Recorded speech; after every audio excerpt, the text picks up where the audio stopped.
Hello friends. बहुत सारे लोगों के फ़ोन कॉल्स मेरे पास आ रहे हैं। उनका कहना है कि सर, हम लोग माननीय हाईकोर्ट ऑफ उत्तराखंड में भी पिटिशनर्स याचिकाकर्ता नहीं बन पाए और माननीय सुप्रीम कोर्ट में भी हम लोग पिटिशनर्स या रिस्पोंडेंट नहीं बन पाए। तो क्या हम लोगों को उत्तराखंड प्राथमिक शिक्षक भर्ती में शामिल होने का मौका मिल पाएगा? तो फ्रेंड्स, इसमें एक सोचने का विषय है कि अगर आप माननीय हाईकोर्ट में याचिकाकर्ता नहीं बन पाए हैं तो जाहिर सी बात है कि आप माननीय सर्वोच्च न्यायालय में याचिकाकर्ता नहीं बन पाएंगे। और दूसरी बात यह है कि अगर आपने उत्तराखंड प्राथमिक शिक्षक भर्ती 2020 में अप्लाई किया है, आपकी योग्यता पूर्ण है, आपने एनआईओएस से डीएलएड किया है और आपने यूटेट या सीटेट किया हुआ है, तो इसके आधार पर आप सबसे पहले माननीय हाई कोर्ट ऑफ उत्तराखंड में याचिका दायर करेंगे और उसके बाद जो भी फाइनल जजमेंट उसमें दिया गया है सभी के लिए, तो उस जजमेंट के आधार पर आप माननीय सर्वोच्च न्यायालय में याचिकाकर्ता बन सकते हैं। सबसे पहले अभी देखना ये है कि जो भी फाइनल जजमेंट आता है माननीय सर्वोच्च न्यायालय से एनआईओएस डीएलएड वालों के लिए, तो उससे के बाद आगे का जो ऑर्डर बनेगा उसको देखना होगा कि उसमें क्या कुछ फाइनल जजमेंट दिया गया है। और उसके बाद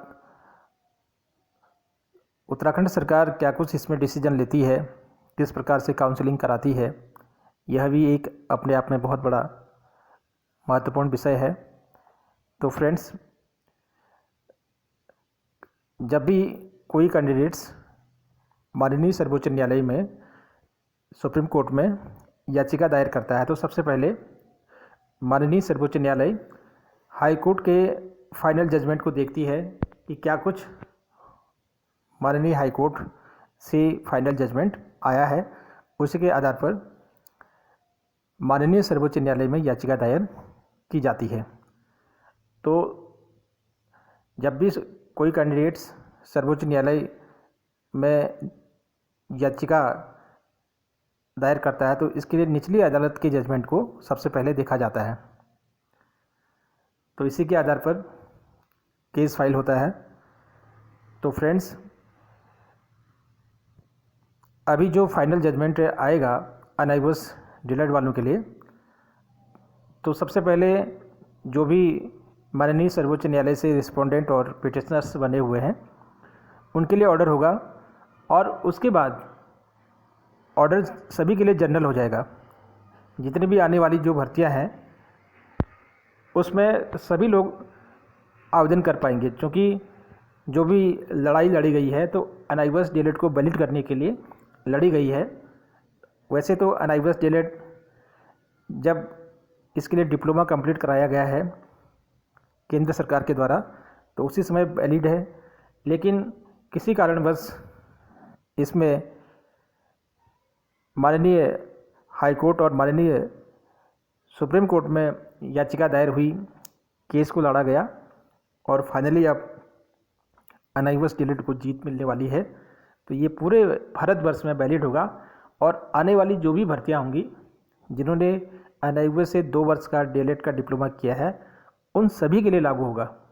लेकिन सबसे पहले जब फाइनल जजमेंट आएगा तो उसमें जो याचिकाकर्ता और रिस्पोंडेंट हैं उनके लिए ऑर्डर होगा और उनको सबसे पहले काउंसलिंग में मौका मिलेगा और उनके लिए ऑर्डर होगा। तो फ्रेंड्स, उसके बाद तो सभी के लिए ये जजमेंट जनरल हो जाएगा, सभी लोगों को इसमें चांस मिलेगा। तो इसलिए अभी भी अगर कोई कैंडिडेट्स इसमें याचिकाकर्ता बनना चाहता है तो सबसे पहले वो हाई कोर्ट ऑफ उत्तराखंड में याचिकाकर्ता बनेगा और उसके बाद वहाँ से जो भी जजमेंट होगा उसी के आधार पर माननीय सर्वोच्च न्यायालय में वो अपनी याचिका को दायर करेगा और अपना केस माननीय सर्वोच्च न्यायालय में फाइल कर सकता है। तो फ्रेंड्स, ये थी विशेष जानकारी आप सभी लोगों के लिए क्योंकि बहुत सारे लोगों के फ़ोन कॉल्स मेरे पास आ रहे थे और शायद लगता है कि आपके डाउट्स क्लियर हो गए होंगे। तो फ्रेंड्स, फिर होती है मुलाकात आप सभी लोगों से कुछ नई और ताज़ा जानकारी के साथ। तब तक के लिए जय हिंद, जय भारत।